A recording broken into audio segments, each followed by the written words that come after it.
تو دوستو آج میں آپ کو جس حیرت انگیز ایجاد کے بارے میں بتانے لگی ہوں وہ بھی ایک خواب کی وجہ سے ممکن ہو سکی۔ ذیابیطس ایک بہت خطرناک بیماری ہے۔ اس بیماری کا سبب جسم میں انسولین نامی ایک مادے کی کمی ہے۔ انسولین لبلبا میں پیدا ہوتی ہے جس سے جسم میں شکر کی مقدار کنٹرول رہتی ہے۔ انسولین لبلبا کے مرکزی حصے میں بنتی ہے جسے لینگز ہانس کہتے ہیں۔ ذیابیطس یعنی شوگر سے بچاؤ کے لیے اس مرکزی حصے کا صحت مند رہنا بہت ضروری ہے۔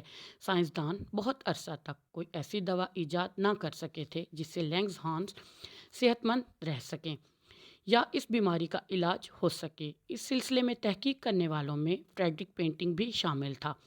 وہ بڑے عرصے تک اپنے ساتھی بیسٹ کے ساتھ خاموشی سے تحقیق میں مصروف رہا۔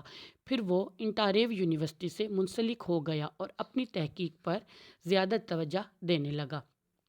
یہ 20 اکتوبر 1820 کا دن تھا۔ اگلے دن فریڈرک کو لبلبے پر ایک تقریر کرنی تھی۔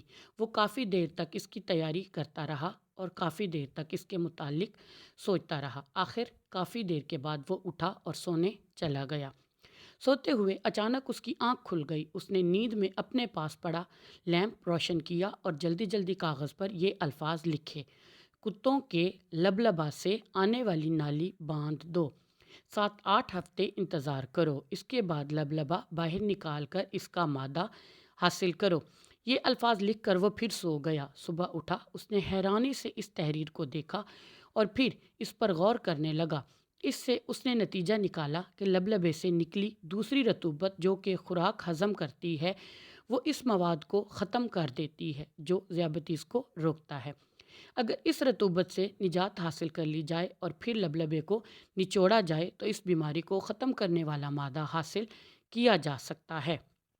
وہ اس بات پر غور کرتا رہا۔ بالآخر اس نے یہ تجربہ کرنے کا پروگرام بنایا۔ اس نے 10 کتوں کو بے ہوش کر کے ان کے لبلبے نکالے، پھر ان کو ٹکڑوں میں کاٹ کے ریت کے ساتھ پیس لیا اور اس مرکب کا نمک والے پانی میں ملا کے اس کو چھان لیا۔ پھر اس کو ٹیکے کی صورت میں کتوں کے جسم میں داخل کیا۔ نتیجہ حیرت انگیز تھا۔